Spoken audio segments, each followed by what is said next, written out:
2 pom bensin tuh dia sampai punya itu. Gi, gue udah punya segalanya, tapi gue nggak punya siapa-siapa. Gue baru kerjasama sama dan sekarang gue punya pom bensin 2. Wih mantep loh. Iya, cuman gue harus pindah kota. Dulu tuh sebenarnya udah pernah melakukan pesugihan. Pesugihan apa lu? Wewe Gombel. Dia tuh cerita bahwa dia sekarang punya usaha penggilingan padi, bawa mobil baru. Saya ingat itu Rubicon. Lu mau ngapain? Pesugihan lagi. Ya wis, ini sudah selesai. Kalian sekarang sah. Di situ saya pikir, oh berarti si Parjo nikah nih. Beneran nikah gaib. Dan itu saya ngeliat anaknya 5, Mang. 3 cowok, 2 cewek. Jadi dia memang gak bisa nikah sampai sekarang. Jadi korbannya banyak sekali ini. Banyak, Mang. Tiap kawin meninggal. Iya. Terus sampai sekarang ya? Sampai sekarang. Pengusaha penggilingan padi yang berjaya kini merana. Usahanya meredup, terhimpit keadaan yang kian sepinya. Jalan gelap dipilihnya demi perjanjian kekayaan. Ritual nikah dengan goib dijalankan dalam kesunyian. Janji terikat menuntut balasan yang penuh akan dosa. Satu persatu nyawa menjadi hilang secara nyata. Namun aliran harta justru malah mendatangkan sepi. Yang menjadi penyesalan berat dari sahabat Mas Sugi.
Assalamualaikum warahmatullahi wabarakatuh. Waalaikumsalam warahmatullahi wabarakatuh. Selamat malam juga Sobat Malam Mencekam. Alhamdulillah kita jumpa lagi malam hari ini ya.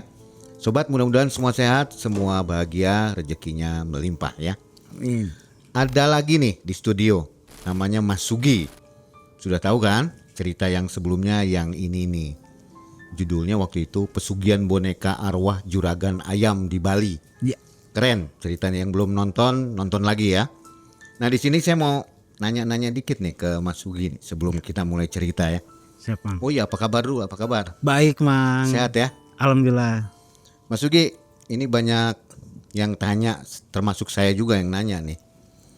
Kemarin Mas Sugi ngajak tim pembuktian boneka arwah ya? Iya, itu dia. Karena itu gini, Mang. Saya tuh bermula karena saya penasaran nih gimana Yanto merawat boneka arwah, apa yang dia rasain, kayak gitu tuh. Akhirnya saya menghubungi teman saya yang mempunyai boneka juga seperti itu. Setelah saya buktikan sendiri dengan ritual saya merawat boneka arwah tersebut, ada beberapa gangguan, Mang, yang saya rasain. Ya, ini pasti sobat seru. Bisa ditonton di BTS ya, Behind the Scene bersama Mbak Bila dan tim. Nah ini bonekanya nih, bonekanya nih tadi dirajah ulang. Oh ditambahin ya Mas? Iya, karena tergesek-gesek kan, jadi hilang. Nah ini bonekanya nih sudah, nanti dia duduk aja begini nih. Oke, di bawah apa Ya, dipegang Mas? Di sini Oh, di pegang bawah. gini dulu, di bawah dulu. Oke. Nah di sini untuk persembahannya ini nanti Itu terdiri dari bunga. Oke. Nah, ini ada bunga 7 rupa.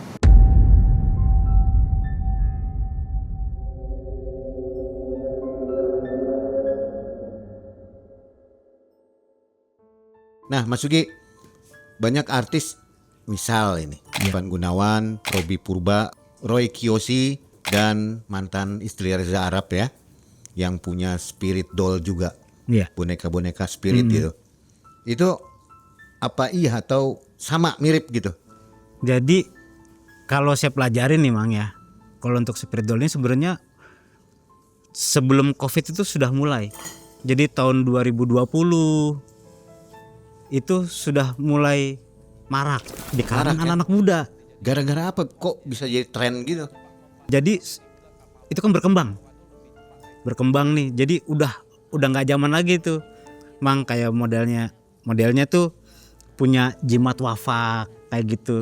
Terus atau keris kecil. Nah sekarang yang lebih eye catching, dibikinlah spirit doll modelnya bisa buat keychain, gantungan tas kayak gitu-gitu, Mang. Tapi itu ada bermuatan spiritual sih boneka.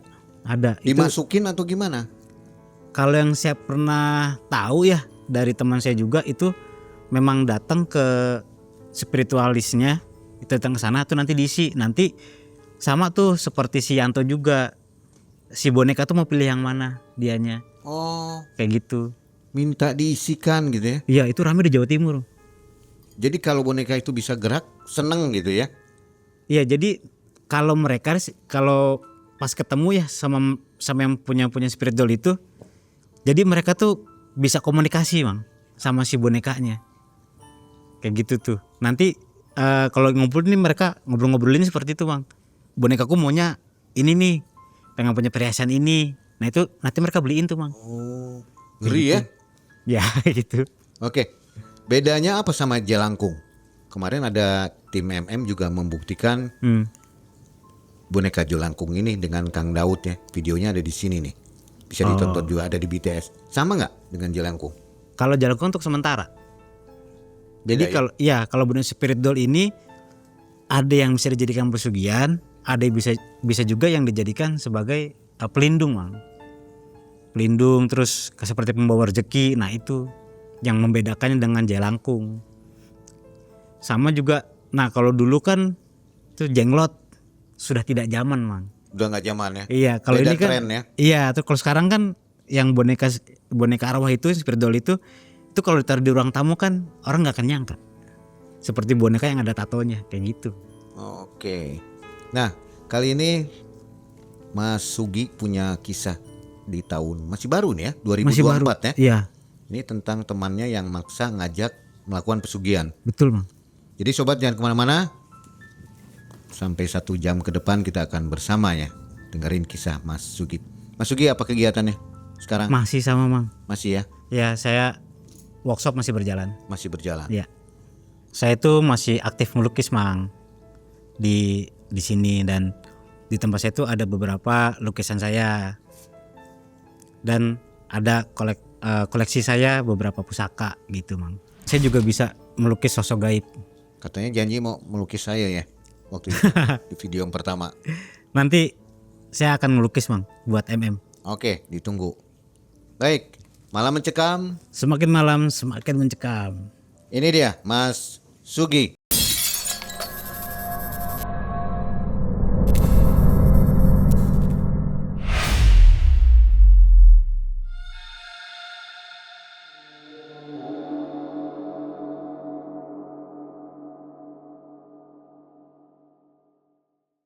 Jadi begini ceritanya, Mang. Saya tuh di awal tahun 2024 dihubungin sama teman lama saya. Itu zaman saya sekolah dulu. Ya sebutlah Parjo. Dia tuh nelpon saya.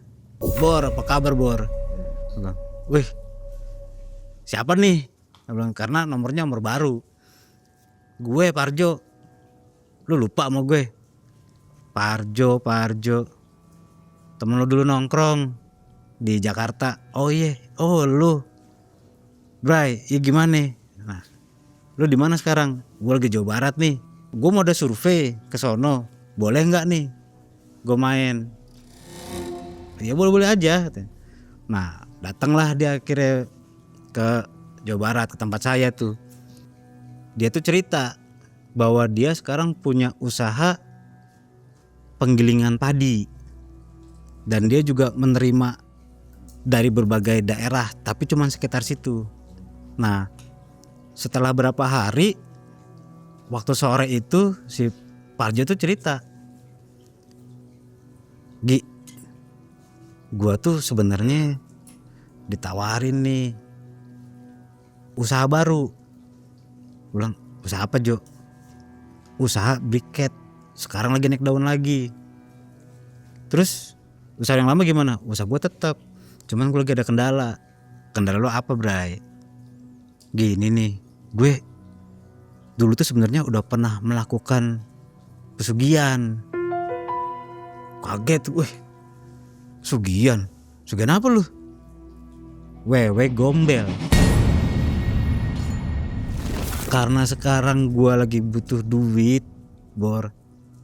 Dan gue sekarang tuh karena gue udah putus nih dari pesugihan itu, gue nggak bisa hidup kayak sekarang. Karena udah putus, kekayaan dia tuh menurun. Nah akhirnya gue udah nggak bisa lagi nih kayak gini. Apalagi sekarang ada tawaran menarik. Jadi gue butuh dana 2M Bor tadi untuk ekspor keluar. Nah dia butuh dana 2M, tapi harus cepat itu. Terus saya nanya, lu mau ngapain? Gua ada kenalan di daerah Jawa Timur.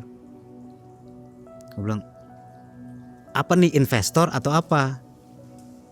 Pesugihan lagi. Saya tekanin lagi tuh, lu beneran Bray mau pesugihan lagi? Lu nggak kapok dari yang pertama seperti itu sampai sekarang? Nggak bisa deh tadi. Gue harus sukses. Gue udah malu, udah sukses. Terus gue ngedrop sekarang. Gue mau sukses terus ya tadi. Lu bener-bener yakin? Yakin gue. Lu dapet info dari orang terpercaya atau enggak? Nah terpercaya kata dia. Lu yakin mau ngajak? Gue cuma bisa nemenin ya. Jangan ajak-ajak untuk masuk lebih dalam. Gue cuma nemenin doang nih. Ya udah, orang yang gue percaya sekarang cuma lu. Tuh, karena lu dulu kita sering bareng gitu. Oke, ya udah.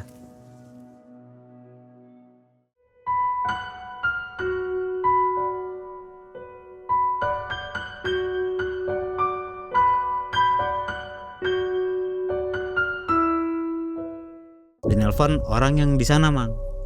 Informan yang di sana. Dia telepon, kita suruh nyiapin tuh, suruh bawa rokok lintingan yang kelobot itu, yang papirnya tuh dari daun aren. Bawa itu berapa pak gitu. Nah itu sama menyanya 1/2 kilo. Kita beli itu dari Jawa Barat. Saya berangkat ke desa itu, ke daerah Lumajang Bang tepatnya. Desanya kita nyampe malam lah, malam di sana. Besoknya kita ke tempat si bapak ini yang bisa ini. Tapi si orang ini ngomong, jangan heran ya kalau misalkan ketemu sama si bapak atau gitu. Ini si bapak udah berpuluh tahun gak makan nasi Bang. Jadi dia makan apa yang ada di sekitar, pucuk-pucukan daun, terus kayak singkong, kayak talas kayak gitulah.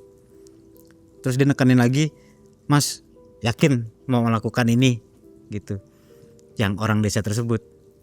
Si Parjo, yakin Mas, aku udah bulat aku tuh, karena aku mau sukses. Ya udah, akhirnya kita ke sana ketemulah sama si bapak itu. Kita ngobrol lagi di situ. Beliau pun menanyakan, sampean yakin tah mau melakukan ini? Karena kalau sudah melakukan ini, itu nggak bisa mundur, nggak bisa diputus dan nggak bisa mundur. Si Parjo menjawab, saya yakin Pak, sudah siap segala-galanya. Kalau siap, nanti kalian bawa sesajen. Kalian datang lagi di Rabu Pon. Itu.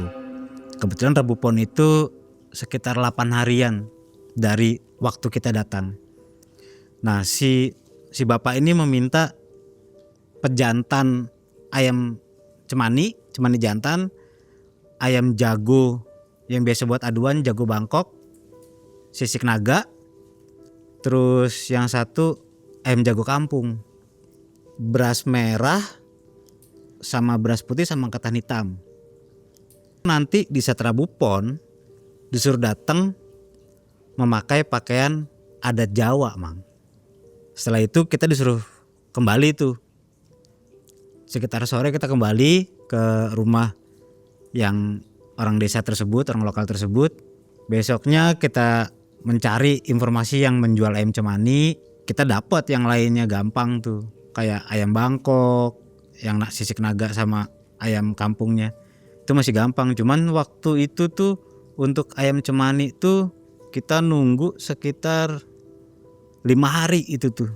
Itu sempat khawatir juga karena waktunya udah mepet kan.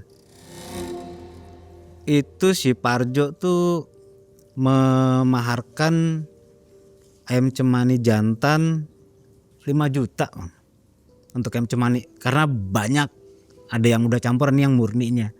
Nah itu 5 juta. Dapat dari mana tuh? Ada yang orang yang miara itu Mang. Susah juga nyarinya. Susah.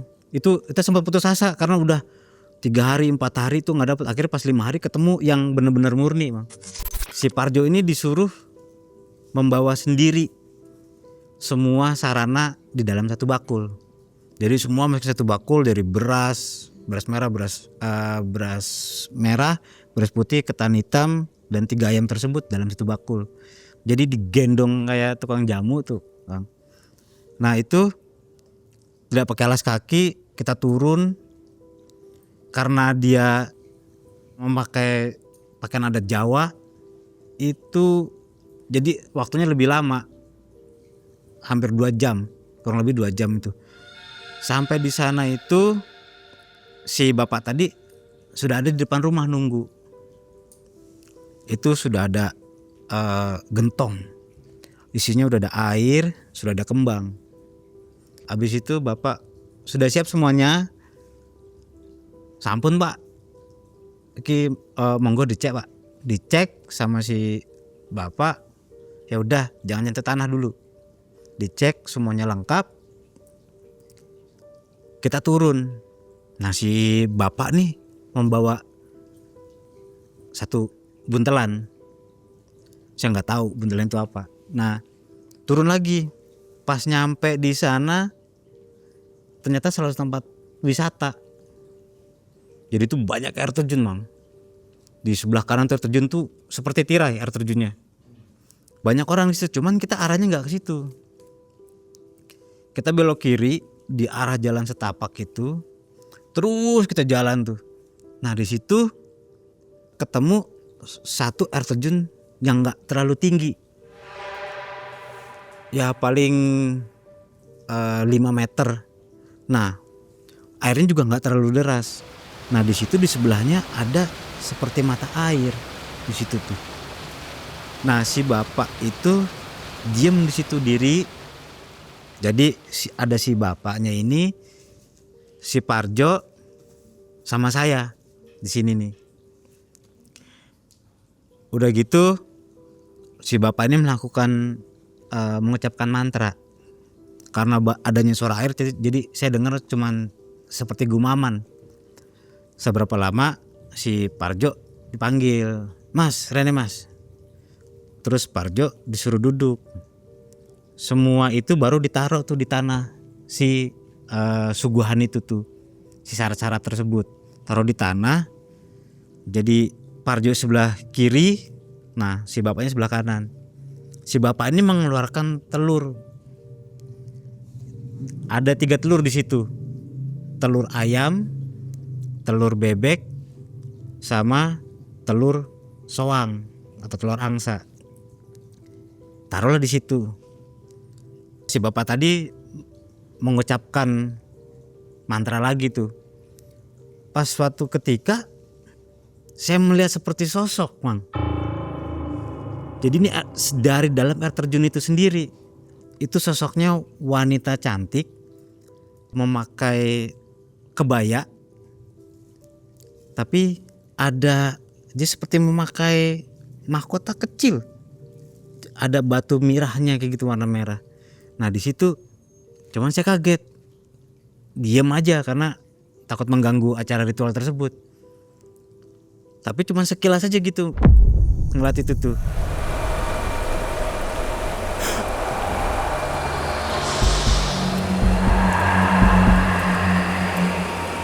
Ritual tetap berlanjut. Tiba-tiba si bapak diri. Monggo Mas, sampean ngobrol.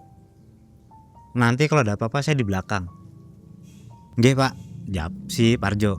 Akhirnya si bapak tuh ke sebelah saya merokok. Kami tidak ada pembicaraan apapun. Biarkan itu hening gitu. Selang waktu sekitar 1 jam si Parjo ini diri. Wis ta Mas? Sampun Pak. Ya udah. Semua dibawa lagi. Balik lagi kita ke rumahnya si bapak perjalanan. Sampai di sana, di halaman rumah si bapak, Parjo ini disuruh duduk. Kalau dari arah berlawanan dia adanya di sebelah kiri saya, tapi kalau di sana di sebelah kanan, pas di sebelah dekat gentong itu, Mang. Nah, di sini si bapak menunjuk, "Nduk, duduk di situ." Wih, siapa nih dalam hati itu? Udah Nduk. Nduk itu kan panggilan untuk anak wanita, Mang, kalau orang Jawa. Dilakukanlah ternyata siraman, Mang. Di situ si bapak tuh melakukan siraman tuh sambil mutar. Beberapa kali putaran, seingat saya tuh 9 kali putaran. Kalau Parjo kan kelihatan wujudnya waktu airnya disiram di kepala, dari kepala. Nah, tapi di saat ke sebelahnya, air itu seperti menunjukkan sebuah sosok. Tapi cuman kayak gitu aja, Mang. Kayak apa sih ya, ngebentuk tubuh aja. Saya kaget di situ. Saya sempat astagfirullahaladzim. Itu bisa dengan sarana air bisa terwujud seperti itu tuh, Mang. Setelah 9 kali putaran, saat Parjo masih keadaan basah, dibawalah kita masuk ke dalam rumah. Rumah itu tuh pas masuk ke dalam, rumah itu kan cuman rumah sederhana yang masih bilik, masih dari kayu. Masuk ke dalam tuh ya masih beralaskan tanah, cuman semua barang tuh tertata rapi, Mang. Dari meja, dari bangku tidak ada sampah. Dan yang saya masuk ke dalam itu tidak ada sarang laba-laba di dalam rumah itu. Saya kurang tahu apakah mungkin memang orangnya bersih atau gimana, saya kurang tahu. Nah, masuk kita dibawa ke salah satu ruangan.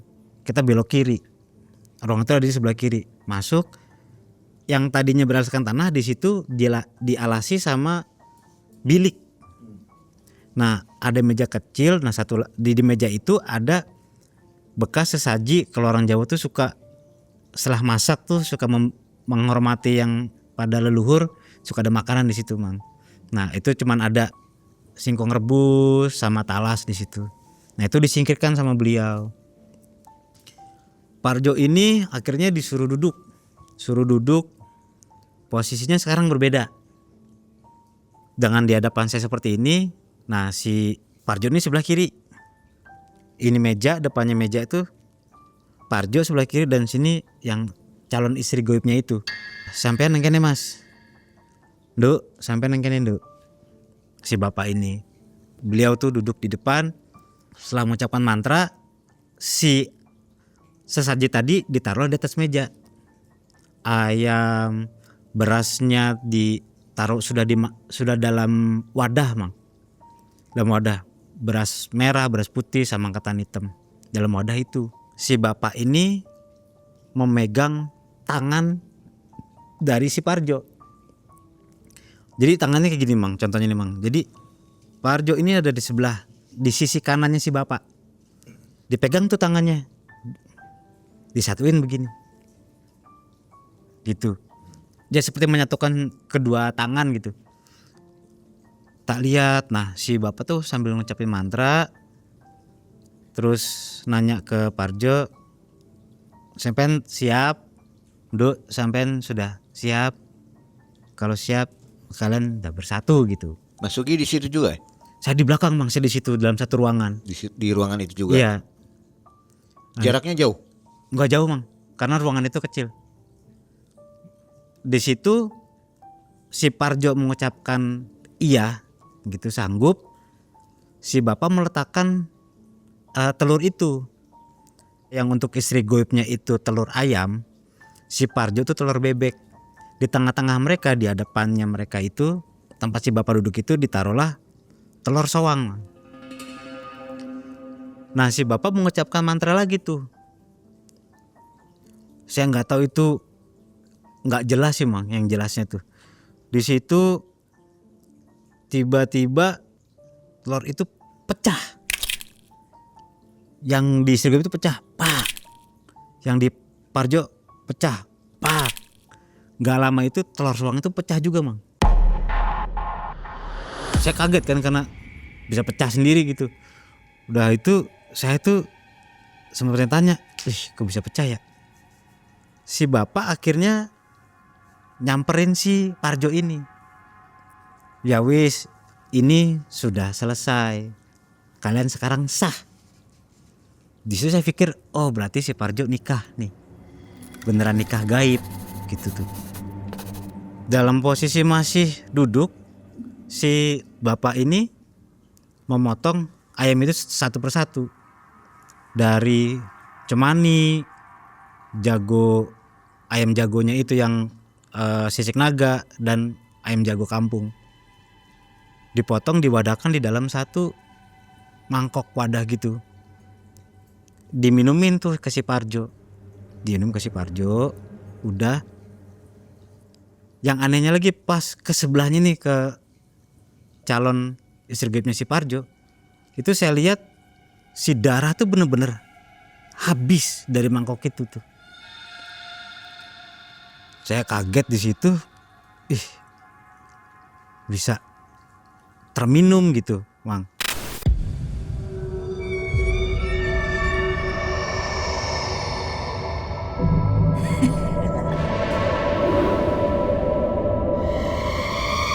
Setelah habis, si bapak megang tangannya mereka berdua, megang gitu, diangkat dan dibawa ke kamar pengantin.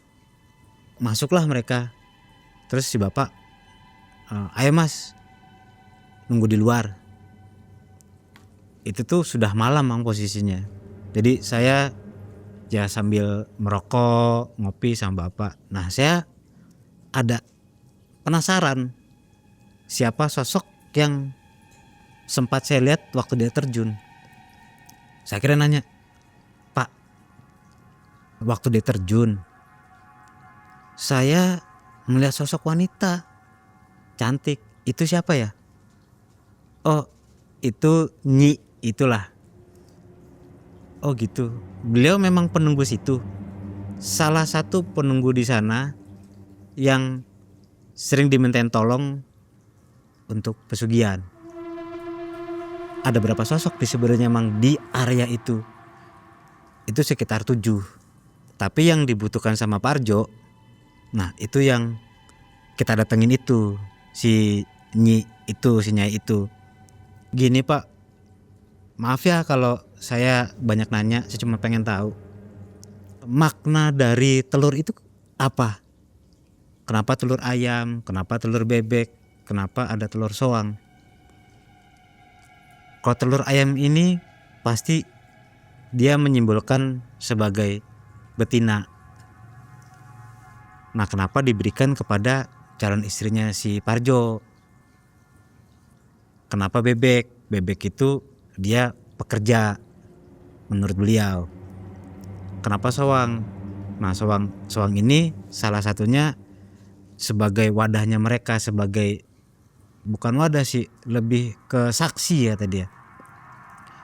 Itu lebih ke niatan juga. Kenapa pecah? Pecah itu berarti mereka sudah benar-benar bulat. Kalau sampai telur soang itu tidak pecah, berarti itu nanti ada kendala dalam masa pesugihan itu, Mang. Kita ngobrol biasa, sayanya dari mana segala macam. Tibalah pagi, Mang.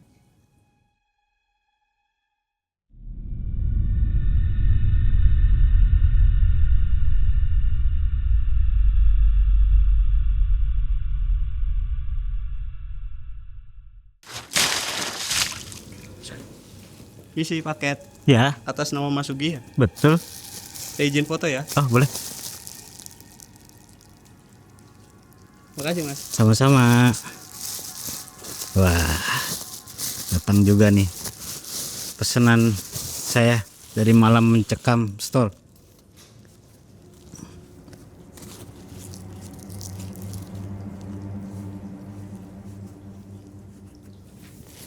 Wes, mantep nih. Tambah ganteng deh. Saya penasaran juga dengan apa yang dirasakan si Parjo. Bangun tuh si Parjo pagi-pagi. Bor, gue mau nanya nih Bor. Waktu di air terjun, lo ketemu sama sosok apa? Gua ketemu sama cewek cantik Bor. Kayak gimana ya cantiknya nih? Cantik kan relatif. Mukanya tuh tirus, hidungnya mancung. Nah dia tuh ada mahkota kecil di kepalanya, ada batu merah, pakaian hijau. Gue juga sama tuh Bor, gue ngeliat kayak gitu pas waktu lo sama si bapak duduk. Lu apa yang lo rasain pas waktu lo ritual? Ya gue megang tangannya, gue ngeliat dia. Nah itu gue gandeng dia juga gue ngerasa. Lo emang gak ngeliat? Enggak lah, kan gue gak ngakuin lo. Asli Bor, cakep Bor. Lo di dalam melakukan itu? Iya. Gue pengen nanya nih, lo di dilanya kayak gimana? Ya gue nikah sama dia. Terus ya gue cerita kalau dulu gue pernah melakukan pesugihan juga. Gue juga udah nikah sekarang. Kata dia gak masalah, yang penting gue sama dia tetap nikah. Gak masalah nih kalau lo udah punya istri dan anak.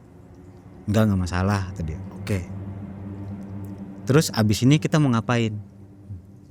Nah gue udah ngelakuin langkah terakhir, yaitu yang di kamar itu. Gue mau nunggu si bapak nih. Apalagi yang harus dilakuin. Sore si bapak pulang. Pak, ini saya gimana? Saya sudah melakukan semuanya. Nanti apalagi yang harus kami lakukan? Terutama saya. Oh ya, bentar Mas. Sampean pokoknya maghrib nggak boleh ada di sini. Saya ke dalam dulu, saya ambilin sesuatu buat sampean. Si bapak ini membawa selendang hijau. Ini Mas, ini bukti bahwa si Nyai itu telah merelakan dan mau menjadi istrinya sampean. Jadi cuman seperti selendang aja gitu tuh, warna hijau. Tidak ada renda atau segala macam hiasan, hanya seperti batik hijau gitu. Si bapak ini berpesan kepada Parjo untuk nyiapin kamar khusus di rumahnya. Nah itu tidak perlu dekorasi apapun. Si Parjo ini menanyakan berapa maharnya untuk pesugihan ini. Oh saya nggak terima uang. Ya terus apa? Maksa si Parjo nih. Pak, ini aja Pak, ngasih uang cash tuh. Nggak mau. Ya udah sampean kasih saya rokok aja seperti yang kamu bawa. Berapa Pak? Ya seikhlasnya sampean Mas. Karena bingung, terus si orang ininya udah jemput, yang orang desanya tuh. Ya udah Pak, nanti kami carikan. Kita salaman, kita pulang. Kita nanya, Mas, ini enaknya buat Bapak, kasih berapa? Terserah sampean. Akhirnya kita beli itu, si Parjo tuh beli 10 kilo. Itu banyak gitu, satu dus tembakau plus sama si papir arennya itu. Parjo juga ngasih uang ke orang itu. Setelah itu kita pulang. Nah di perjalanan Bang, di perjalanan di mobil nih, saya merasa aneh di dalam mobil tuh. Merasa aneh, seperti gak enak hati. Gak sengaja saya ngeliat spion yang di tengah tuh, yang buat ngeliat ke belakang. Ternyata ada sosok istri grupnya si Parjo di tengah-tengah itu. Dengan senyumnya yang bikin merinding Bang. Astagfirullahaladzim, saya begitu. Kenapa lu Bor? Pak bini lu ngikut nih Bor. Ikutlah kan udah kawin sama gue, kata si Parjo tuh. Aduh Jo, ini gak apa-apa Jo, gak apa-apa aman kata dia. Ya udah.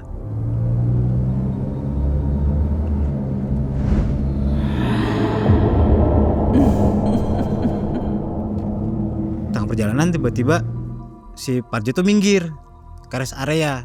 Bor, nanti lo temenin gue ya ke toko emas. Ngapain? Bini gue minta satu set perhiasan Mang, yang terdiri tuh dari anting, kalung, gelang sama cincin. Lo mau beli di mana Bor? Jakarta aja sekalian nih. Ya udah, Jakarta lah. Itu kita Mang.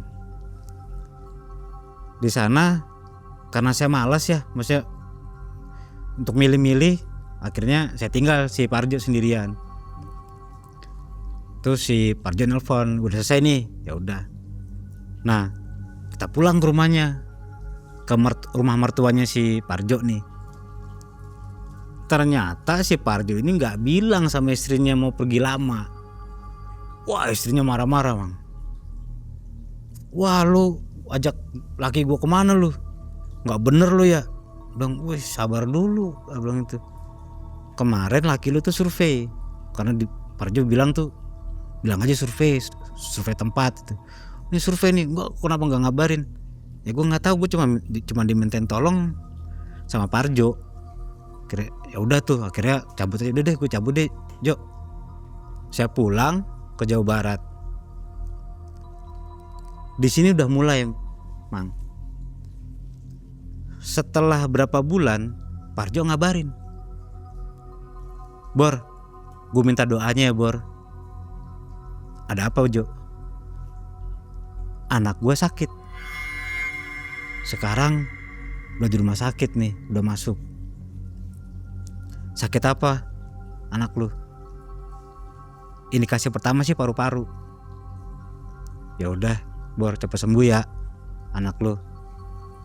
Selang berapa hari kemudian itu sempat nggak saya angkat telepon dari Parjo karena kerja kan. Terakhir akhirnya telepon, saya angkat tuh telepon si Parjo. Weh Jo, ada apa nih? Anak gue meninggal. Lu gue teleponin susah. Ya sorry Jo, gue kerja begitu. Kenapa? Kok bisa sampai kayak gitu? Kemarin tuh masuk sempat di ICU karena pas dicek lagi itu ada tuberkulosis, lebih parah istilahnya Mang dari penyakit. Pokoknya intinya komplikasi di masalah paru-paru. Terus akhirnya sekarang anak gue udah nggak kuat, akhirnya meninggal. Dalam waktu 3 bulan itu loh Mang, udah ada tanda seperti itu. Tapi saat itu saya tidak curiga dan Parjo nggak curiga tuh. Dari situ dia banyak orderan. Gue banyak orderan nih. Weh bagus dong. Jadi sekarang tuh dia kan punya tempat usaha di Kerawang, Bang. Jadi sekarang dia udah sampai lebih jauh lingkarannya tuh. Yang tadinya cuma sekitar Kerawang, Kerawang Timur, Kerawang Barat, sekarang udah sampai ke Purwakarta, ke Cibitung kayak gitu, Bang. Usahanya apa? Masih sama? Masih sama, masih padi nih, Bang. Masih penggilingan beras itu tuh. Habis itu selang berapa lama lagi, karena makin naik itu, istrinya jatuh sakit lagi.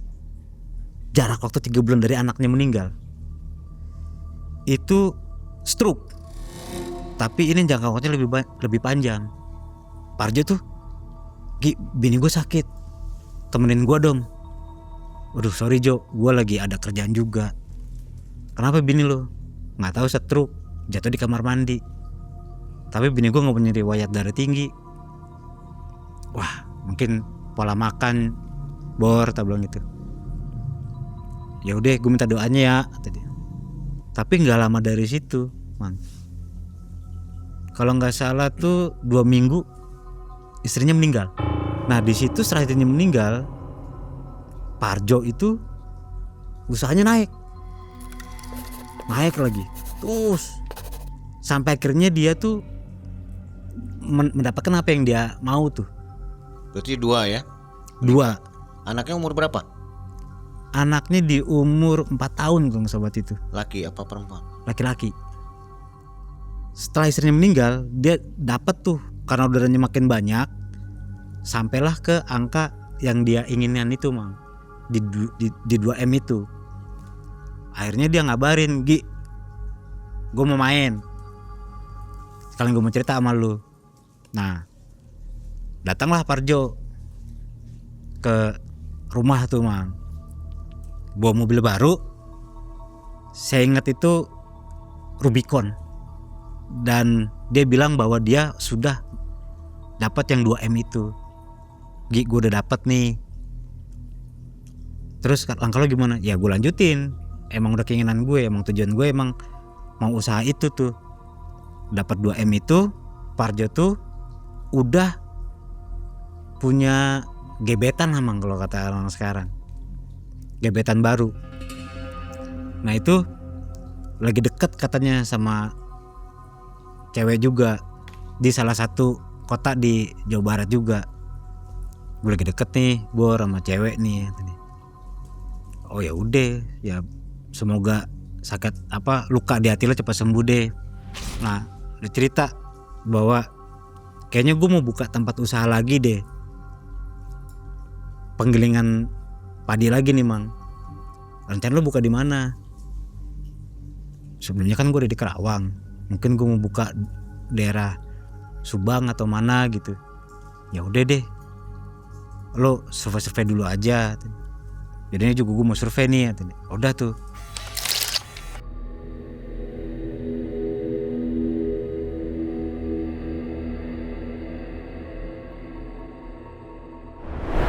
Tiga bulan kemudian Parjo tuh nikah lagi.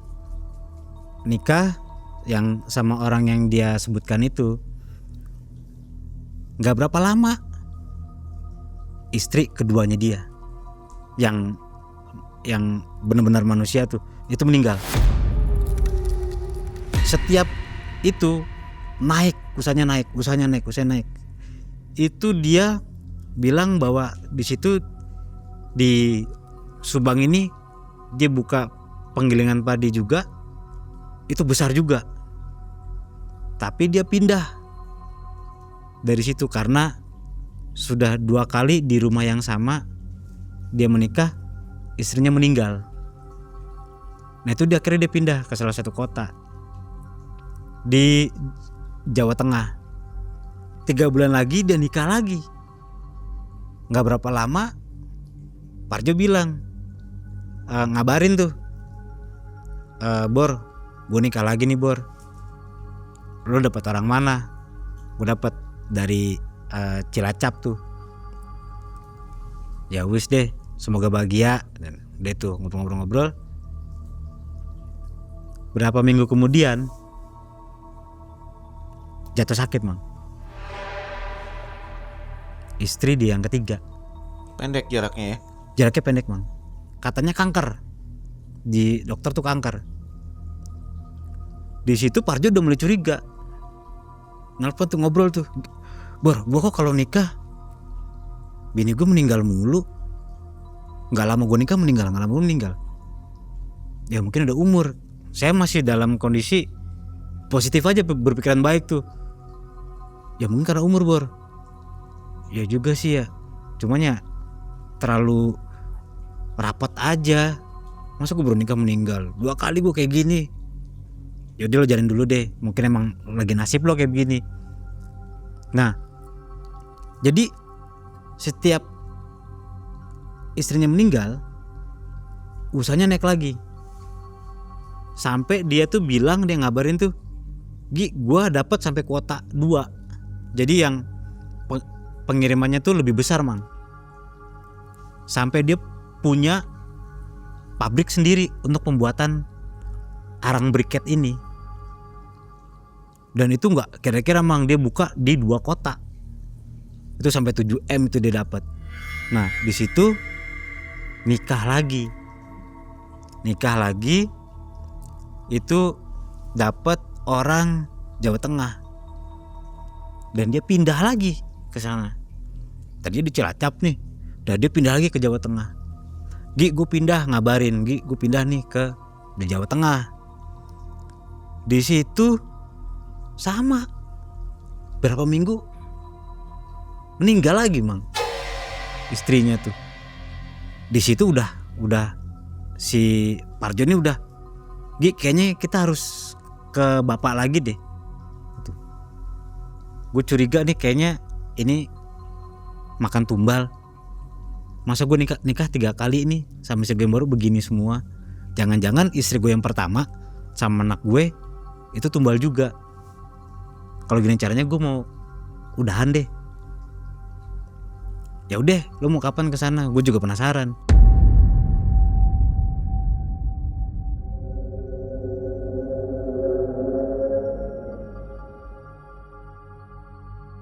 Jarak berapa minggu? 40 hari itu kita berangkat ke tempat si bapak. Sampai sana itu kita berangkat malam, nyampe sana pagi, kita istirahat, dianterin lagi sama si orang lokal itu. Nah, si bapak tuh lagi nyantai, lagi ngopi di depan rumahnya, di teras lah. Kita salam, Pak, ini kenapa keadaan saya seperti ini? Keadaan piye, Mak? Sampean kan udah dapat apa yang sampean mau. Iya, tapi kenapa setelah saya menikah istri saya meninggal? Gak berapa lama meninggal. Yo, kan sampean si itu ngomong apa? Istri kamu ngomong apa? Istri gue kamu ngomong apa? Ya, dia bilang asalkan saya tetap nikah sama dia. Nah, sampean berarti kurang peka, Mas, kata si bapak nih. Yang dibilang kenapa yang penting nikah sama dia. Nah, kamu tuh gak boleh dimiliki oleh siapapun. Kamu punya si istri kamu itu tunggal. Cemburu gitu ya. Cemburu, Mang.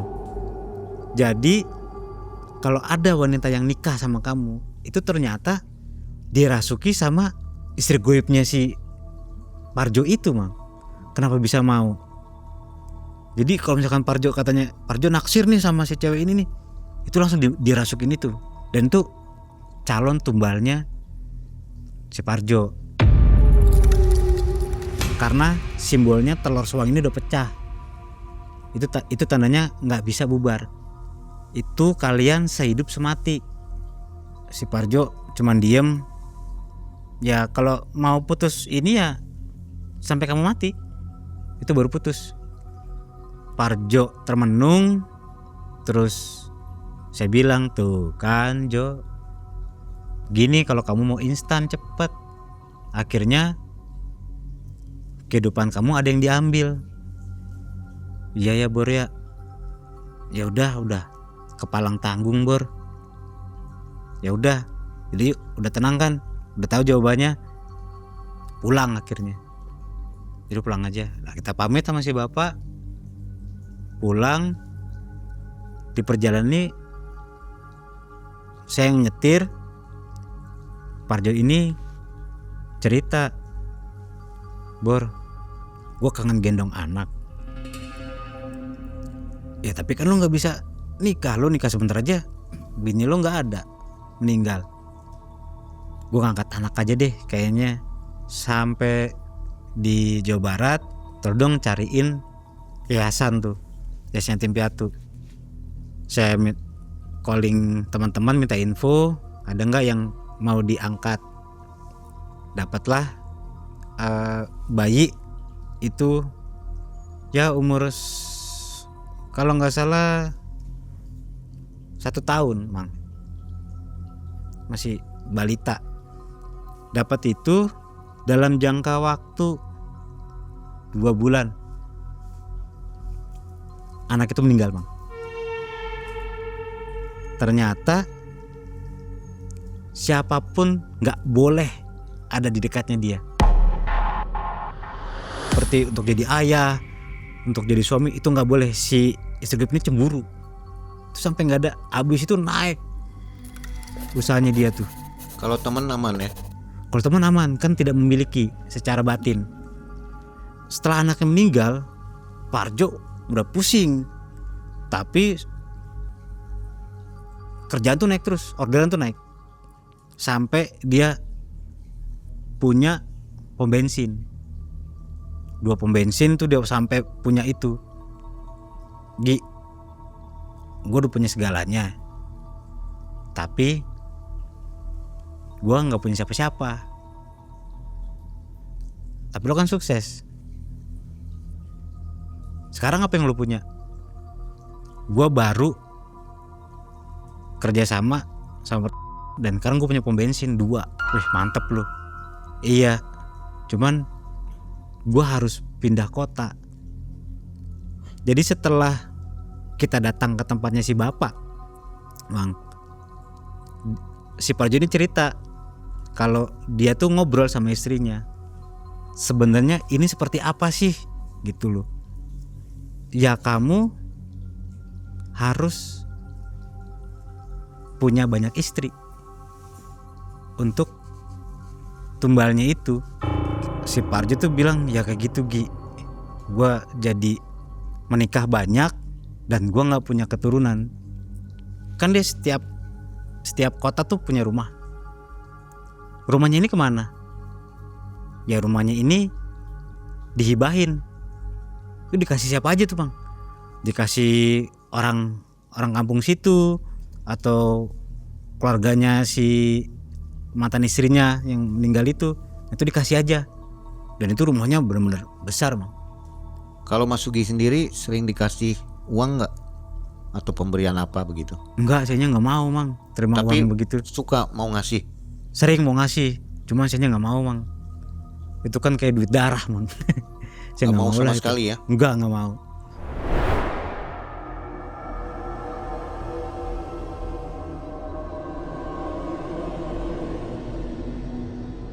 Nah 2025 ini sama tuh, dia nikah, Galang meninggal. Terakhir dia bilang saya mau ke Boyolali. Di Boyolali itu dia buka lagi. Jadi dia punya tempat usaha nih, beberapa tempat usaha. Itu memang ditinggalin aja, diserahkan ke orang. Jadi si Parjo ini cuman cek aja, ngecek. Nanti dia datang. Di suatu waktu Parjo ini mungkin pengen ngerasain seperti orang lain, punya keluarga juga, minta tolong ke saya, Mang. Bor, gue udah kapok nih, tolong dong cariin orang yang bisa nih mutusin ini pesugihan.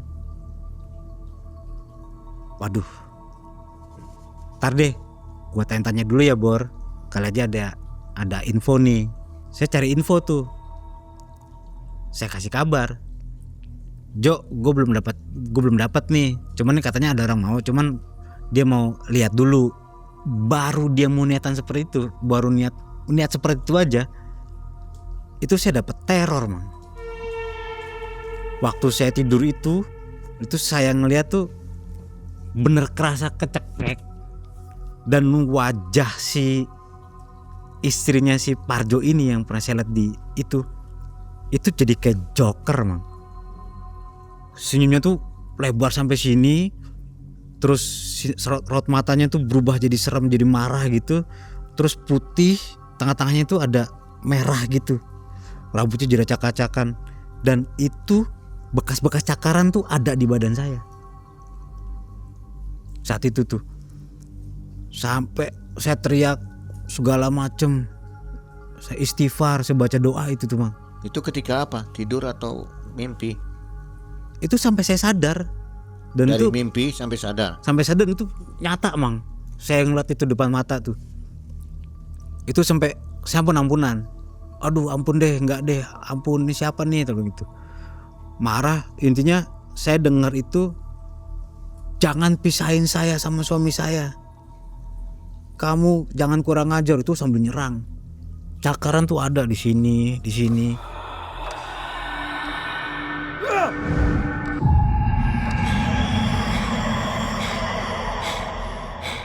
Jo, saya cerita nih, Mang. Saya telepon.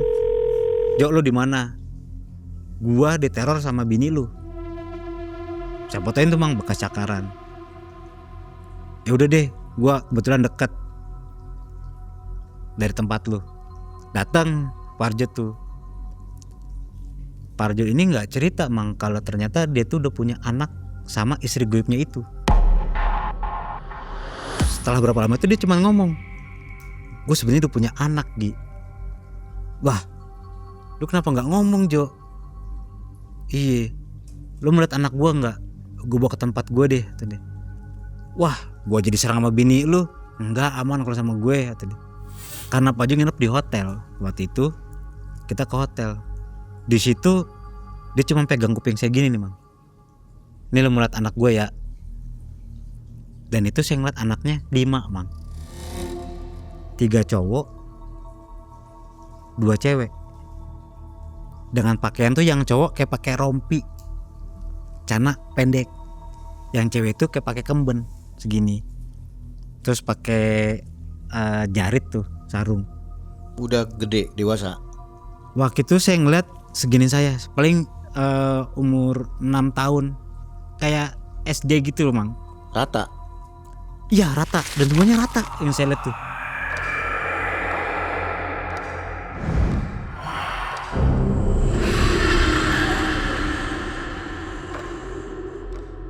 Udah cukup, Jo. Kepala gue pusing, Jo.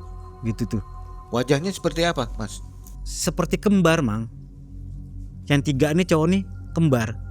Rambut pendek, mukanya ada mirip si Parjo. Parjo kan mukanya sedikit bulat. Nah, jadi ada kesamaan antara mix lah sama istrinya dan si Parjo.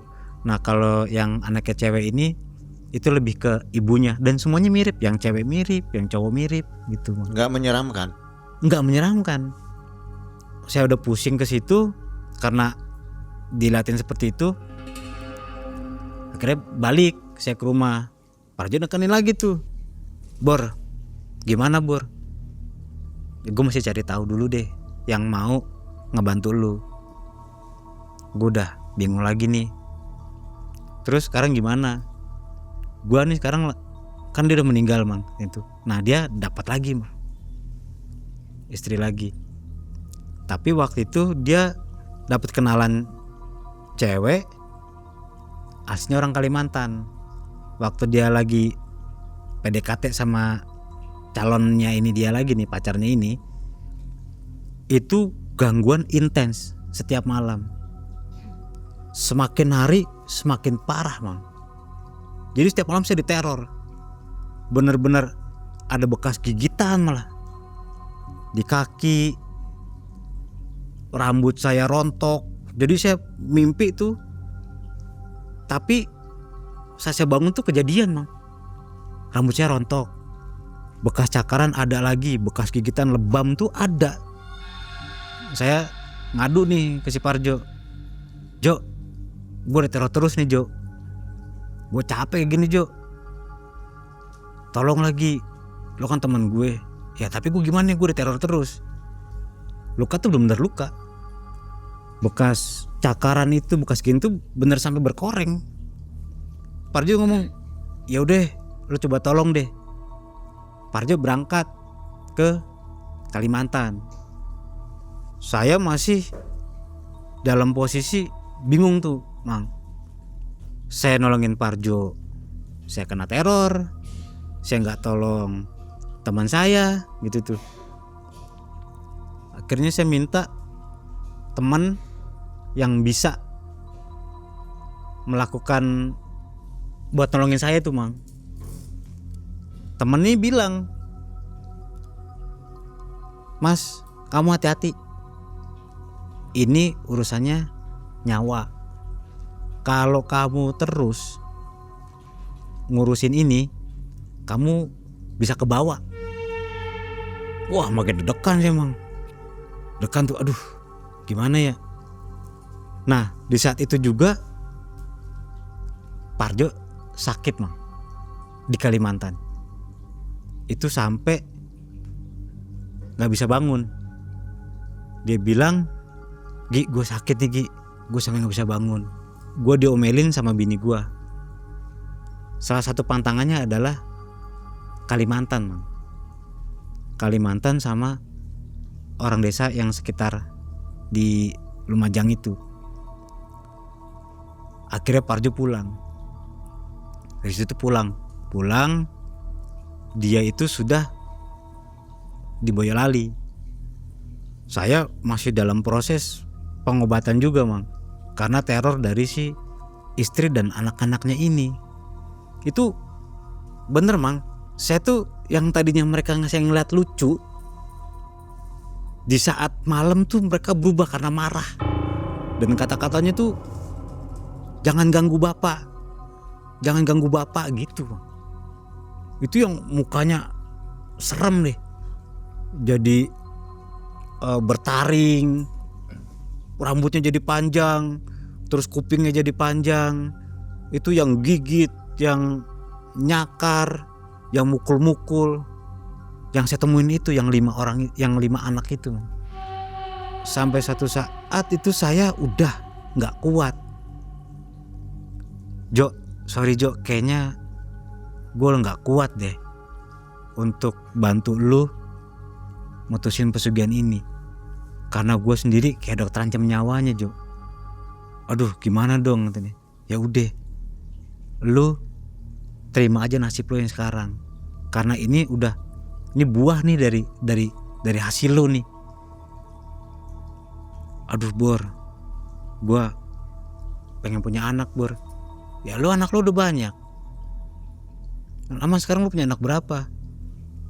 Terus terang Bor, gue punya anak udah 15 Bor, dari istri gue punya ini. Wah banyak amat anak lu.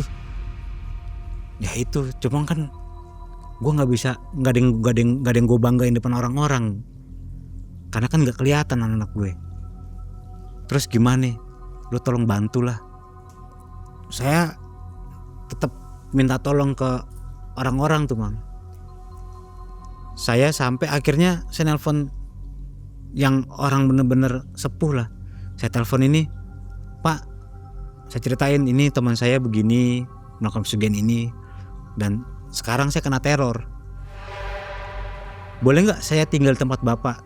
Karena kok di sini saya merasa nggak aman. Ya udah Mas, ke sini. Saya akhirnya ke tempat orang pintar ini, Mang. Di sana tuh akhirnya saya dimandiin, terus itu gangguan tiap hari tuh makin jadi. Yang tadinya cuman malam, ini sore juga jadi gitu. Di situ Parjo ngabarin, lu di mana? Ya, gua ada di salah satu kota. Ada apa Bor? Gue merit lagi ya tadi. Ya udah, itu calon tumbal lu. Itu bener Mang, dan gak lama meninggal juga. Dan dia pindah ke kota lain. Dari situ dia pindah ke Sumatera. Di Sumatera berapa bulan dia tuh nikah lagi dan istrinya meninggal lagi. Jadi setiap itu dia ngabarin tuh, Mang, Gi, gue nikah lagi. Gi, gue nikah lagi. Terus, Bor, gue punya usaha baru lagi. Bor, usaha baru lagi. Kayak gitu, Mang. Jadi setiap dia nikah lagi itu dia ngasih kabar gitu tuh, Mang. Saya tuh ngobrol sama si bapak yang orang pintar ini, Pak, ini saya gimana? Saya masih diteror tiap malam. Gini aja, kamu nanti ikut sama saya, kita semedi di salah satu petilasan. Sebagai mediatornya si orang pintar ini, bahwa saya udah nggak mau nolongin lagi. Dia melakukan ritual, sudah tidak ada lagi gangguan dan saya tidak mau urus campur lagi. Dan si Parjo ini setelah berapa hari nih, Mang, mereka ngabarin bahwa dia itu sekarang ke Malaysia. Nah itu saya dengar kabar terakhir itu, dan dia katanya dapat istri orang sana tuh, Mang. Di situ dia bilang, Gi, gue pindah ke Malaysia, semua usaha gue itu udah gue serahin ke orang kepercayaan gue, rumah udah gue jual itu. Nah sekarang gue di Malaysia nih. Nah itu yang terakhir, Mang, saya dengar kabar itu dia di Malaysia. Terus diceritakan ini dia nggak masalah nih? Nggak masalah. Apa udah izin? Udah izin juga. Berarti sempat ngobrol dulu dong? Sempat ngobrol kan waktu itu sebelum lebaran ini. Terakhir itu sebelum lebaran, Mang. Jadi dia nelpon, silaturahmi, kita saling minta maaf gitu. Jo, boleh nggak lu gue ceritain cerita lu nih, tapi nama lu gue samarin. Nggak apa-apa lah, Bor, lagian juga gue terima lah, kata dia gitu. Dengan ya siapa tahu orang yang denger tak ini nggak mau melakukan pesugihan dari apa yang gue alamin gitu, Mang. Lalu harta-hartanya masih ada nih, asetnya? Sekarang masih ada asetnya. Yang hilang, yang bukan hilang ya, jadi rumah itu memang dijual, cuman dia nggak ngambil itu, dikasih ke saudara atau orang kepercayaannya dia. Jadi amannya sampai sekarang? Maksudnya masih hartanya ada, hidupnya juga masih ada gitu ya? Iya masih makmur. Ya cuman kasihan aja. Jadi dia memang nggak bisa nikah sampai sekarang, nggak bisa nikah lama gitu. Tapi dia nggak kapok-kapok ya? Tahu itu bakal meninggal, tetap aja menikah lagi ya? Kan tadi itu, Mang, si hidup semati. Bisa putus kalau dia meninggal. Tadi kan si bapaknya bilang, ya bisa putus kalau kamu meninggal. Jadi korbannya banyak sekali nih. Banyak, Mang. Tiap kawin meninggal. Iya. Meninggal langsung orderan naik. Meninggal orderan naik. Tapi kalau nggak kawin pun nggak apa-apa ya? Nggak kawin iya, cuman waktunya ini pasti ada batasnya, Mang. Kalau nggak ada tumbal. Iya. Nanti entah. Jadi gini, kalau udah merosot, karena yang terakhir itu kan dia sempat jangka waktunya lama. Yang tadinya 3 bulan, 4 bulan, dia coba sedikit lama. Nah itu ada aja yang orderannya menurun gitu, Bang. Jadi akhirnya dia cari orang lagi baru itu. Terus sampai sekarang ya? Sampai sekarang. Terakhir harta-hartanya yang Mas Sugi tahu masih ada di dekat-dekat kita? Masih lancar usahanya itu? Masih lancar. Perumahan ada. Properti? Ada perumahan, iya. Di beberapa kota di Jabar tuh ada. Berarti ini bukan orang biasa ya? Pengusaha besar ya? Pengusaha besar. Dari awalnya penggilingan padi. Penggilingan padinya ada? Masih ada sampai sekarang. Luar biasa. Oke, yang terakhir Mas Sugi, apa kira-kira saran untuk penonton MM nih tentang pesugihan ini? Untuk sahabat MM, jangan tergoda dengan kekayaan secara instan. Kalau mau kaya ya kerja, kalau punya uang ya kerja. Jangan sampai kalian ingin kaya dan akhirnya terjerumus ke aliran sesat. Ya. Jadinya seperti ini. Katanya Mas Sugi punya kisah banyak ya, nganterin orang melakukan pesugihan. Iya, Mang. Ada berapa kali? Kalau nggak salah 7 apa? 8 ya? Iya. Itu bisa diceritakan ke MM lagi nih kayak. Boleh, Mang. Untuk sobat yang menunggu kisah Mas Sugi, suka dengan kisahnya silakan komentar di bawah ya. Rasa penasaran membawa Mas Sugi melangkah terlalu jauh. Awalnya ia hanya ingin mengantar Parjo. Namun yang ia saksikan bukan sekedar ritual. Pernikahan gaib menjadi kuncinya, yang membuat kekayaan itu datang ke hidup Parjo dengan mudahnya.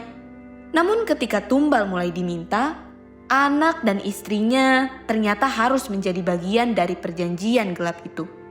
Dan saat semuanya selesai, yang tersisa hanyalah ketakutan yang tak pernah berakhir.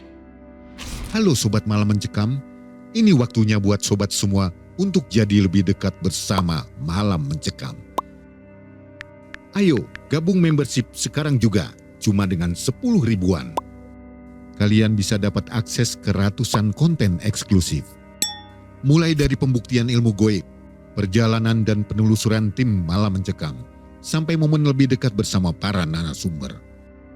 Dan gak cuma itu, member juga bisa nonton video terbaru lebih awal. Plus dapat emoji dan badge eksklusif khusus member, biar identitas kalian makin mencekam. Klik tombol gabung sekarang dan jadilah bagian dari keluarga besar member Malam Mencekam.